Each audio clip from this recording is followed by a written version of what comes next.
Hi, Cancer. I haven't spoken to anyone in a few hours, so.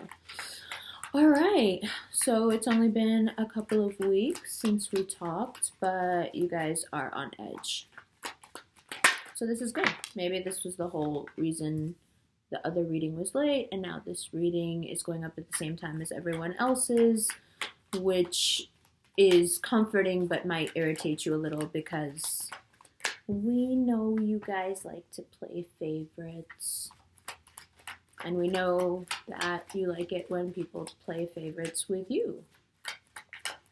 So maybe them all going up at the same time won't be quite, as fun as who gets to go first and when we get to go first kind of thing. But anyway, so one of the things that we're doing that's new is that I'll be talking just a little bit more about the planets because the synchronicity is amazing, one.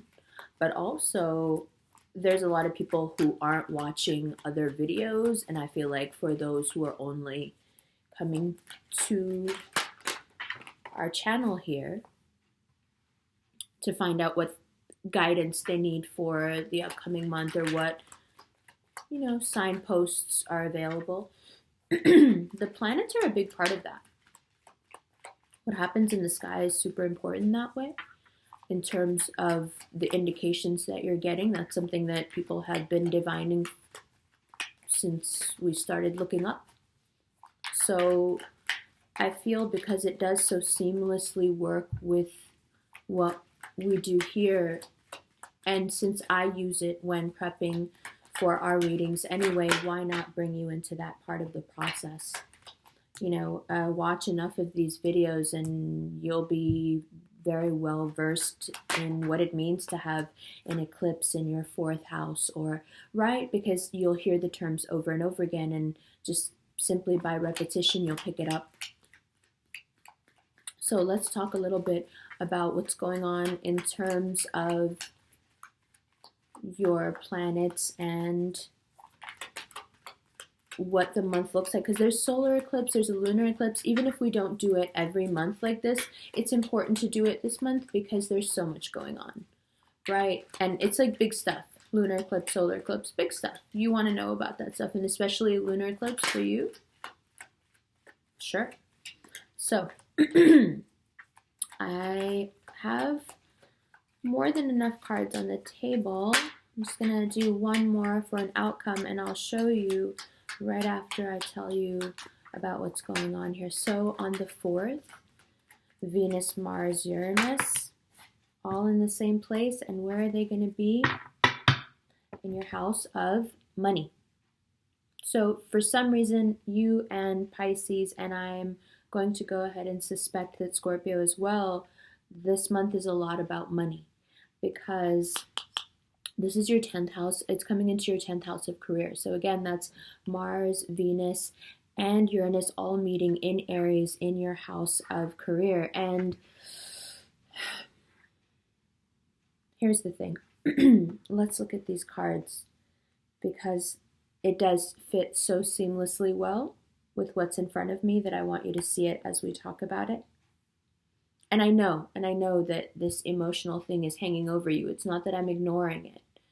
But you also have to understand that there are times when if you are allowed to indulge in one particular emotion pertaining to one particular aspect of your life too long, you imbalance. And right now your career is either doing well or taking off. In both cases, this is not the time to become so frazzled by anything emotionally that you lose your track, right? You lose your momentum.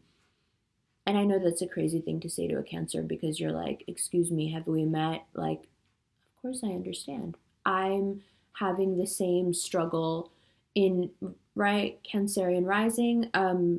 I understand how right now that all needs to be put to the side because work is work and work momentum is a special kind of momentum. The way the I Ching describes it is that there are periods of prosperity and abundance, like waves, right? The Tao is all about waves, and things come to you and then they recede, just like the ocean, right? So in those times of prosperity, when the tide is working in your favor, it behooves you to take advantage of those times. Sure, you can still have emotional things that you're working through, or relationships you're trying to figure out, or like we talked about a few weeks ago, that feeling of something is coming and and you're getting nervous. That applied just as much to work and money as it did to any prospective person you were interested in, or that you could feel coming in, or that you've been hoping for or wanting to come in. Of course it does, but it applies to, and the cards are very clear about it here. Money is the thing. Money is the big thing for you this month, and I think it's the right thing. I think it's the right shift of focus, because if you linger too long on whatever it is that you're thinking about right now, you're going to get into that Cancerian. Oh my god, a falcon just flew by. It's so cool. I'm up in the mountains, so that's um that place that Cancerians can get to, where they get kind of stuck, um, like a pinball, like you get stuck in your emotion and you just pinball between two pretty negative emotions that causes a downward spiral of just feeling worse and worse and worse, because one, you've assumed something about the situation, and two, you're not getting what you want, and those two things, the static energy between them just kind of drags you down, and then you don't want to get up and you don't want to talk to anybody and you want to go into your shell. um, let's not do that, right? Let's focus on what's important and what is actually very important to you. So, a lot of times people will be shocked that Cancerians are so into their careers and want to make money. And I'm like, how is that? How is that at all surprising when you have an animal that has a shell, that has a home? That animal is consistently trying to make that the best home possible. You need money for that. You need a certain position for that. You need to be somebody for that. And even if Cancer is only somebody to themselves, that's enough, but it needs to be there, needs that has to be there. And especially the creative Cancerian. And I think that you guys bring creativity to anything you do. You're the creative accountant, right? So now, money. So that's where we are. So no, I'm not ignoring your emotional pain. I'm just going to reframe this conversation and just shift your focus to something that you could very readily handle right now. You're doing well. This month looks super, super good for you. So because you're going to be doing well, because the momentum to make money and meet new people and gain new understandings is there, and you need a shift of focus anyway, because it's not really moving, right? It's not really working the way you want. So just leave it. Okay, so let's look at these cards and let's talk about money. So, this Venus, Mars, Uranus, and Aries in your 10th house of career, right? This is about, it's like a shining up, polishing up of what's going on. There's going to be some new stuff coming in, and it's going to come in fast, but there's also going to be some like refining and going back to the basics here of like, who do I have around me? What kind of team am I building? Even if it's just your friends, even if it's your office and who you hang out with there, or if it's your own business, or if it's your art, like who are the people that you have around you? And we've had this conversation before, so this is something I feel that comes up for you guys cyclically, because I'm having such deja vu. So in terms of money, this is definitely a new direction, right? This is money rushing in, okay? So that starts to happen right at the beginning of the month. And then by the 8th, you have Mercury and the Sun coming together. And, it's, how do I put it? To me, you know how I was saying you get stuck and then you pinball? To me, that's really the overindulgent part of Cancer. And that's the part of you that, in terms of money, is going to be super highlighted too. Like, you know how when you guys get depressed, you eat too much or you spend too much, right? Like, those things make you feel better. So, you're going to start, like, kind of looking at, in a very traditional way, just looking at your books and noticing that there are places where you're just spending out of stress.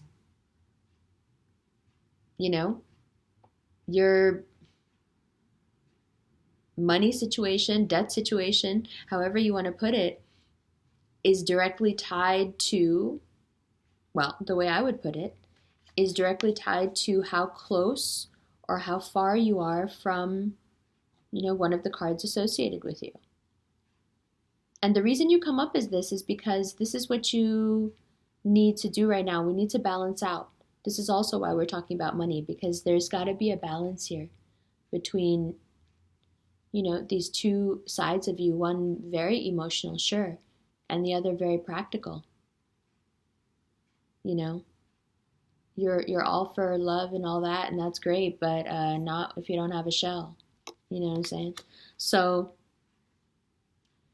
the reason you come up like this is because depending on how close or far you are to this sort of internal calm knowing and understanding, that's reflected in your bank account. That's reflected in your money situation. Because the calmer and the more centered you are, the less you spend, the less you eat, the less you feel the need to fill that void, right? Okay, so moving forward, I think what's really happening here, this whole spread, and it shows up planetary wise, but it's much more obvious here, is that this particular time, this month for you, is about redefining yourself in relation to money. Money's fairly important for you guys. I don't know why that's astounding to people. I think people like to oversimplify and romanticize you guys as just being, this one thing, and it's so one-dimensional, and you guys are anything but one-dimensional. I think a lot of your self-esteem can be tied into money and success, and I think there's a lot of, for example, Cancerian men who wouldn't even think about getting into a relationship unless they had quite some money. Right? So there are issues here of identity and tradition and this kind of triumvirate of, cards, this trifecta, if you will. And then it's all surrounding this, what does society, what does the world expect you to be? How much money are you expected to make, especially if you're a man? What position are you expected to reach? And how close or far in terms of money are you to that? How much of that is defined by money? I think a lot sometimes. Even though that's not maybe something you would readily admit even to yourself. Your first reaction to that might be, what's she talking about? I'm not like that. But just think it through a little. You love your home, right? You love your home to be super, super nice, right? It doesn't have to be fancy, but it has to be super calm and clean, and right? It still costs money. There's still a quality of life that we're after as Cancerians, and it has everything to do with this. So you're being asked this month to reevaluate your identity in relation to money. How much do you need to feel good about yourself before you feel you can be bold and brave? Because then when you guys get a lot of money, you get kind of brash, right? And then on the 19th, the sun moves, then 26, Mercury, and then a solar eclipse, all in your 9th house. So, it's funny that we've been talking about this shell because, here comes the world to crack your shell open. Might personify or incarnate itself as a boss, a parent, an overbearing partner. Very easily an air sign, but I find that this card comes up a lot for when an Aries is being harsh as well. So the end of the month, the solar eclipse,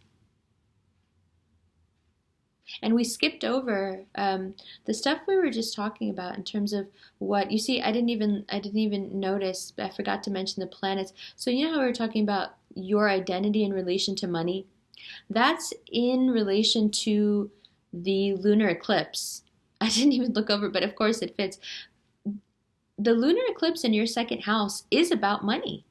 It's about, and the lunar eclipse, again, your planet being eclipsed in your house of money is talking about you needing to step back from your relationship with it and look at your identity outside of it. Extricate yourself from your identity when it comes to money and hold it back from yourself and look at it a little and say, okay, well, what defines me about this? How much of this defines me? How much or how little of this defines who I am?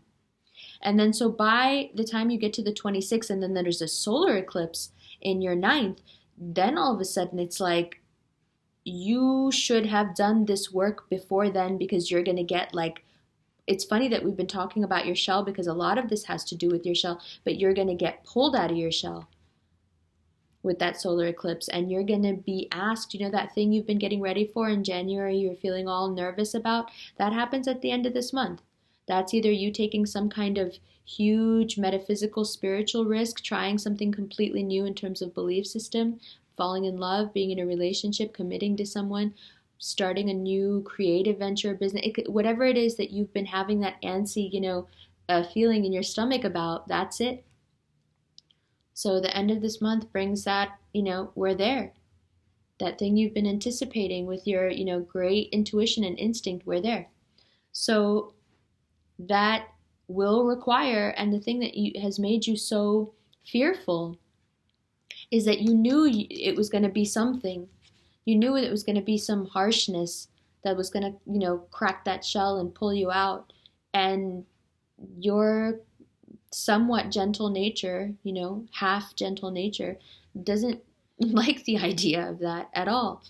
And the only thing that will make it palatable when you get there is that you will realize throughout this month as you do this introspection, and the lunar eclipse is really going to kick you into this process if you don't willingly want to go. But by the time you get to this shell cracking harshness, you will feel as if you have already overcome. You will feel as if you have reached a place of emotional victory, right? This is always that card for me, higher ground. You will have understood something and become aware of something within you that has to do with your self-esteem and how it doesn't have to be tied to money. And then hopefully moving into next month, we'll explore how it doesn't even need to be tied to love or a partner. Oh, I know, blasphemy. So, you also have Jupiter in the fourth. So that coming out of the shell has to happen no matter what. It's just time. Okay, so am I ignoring your emotional pain or your nervousness? No, because at the end of the month, you're going to find out what's going on anyway. Until then, do I have any advice about it? If you're doing the cha-cha, if you're doing the Cancer cha-cha, people get tired of it.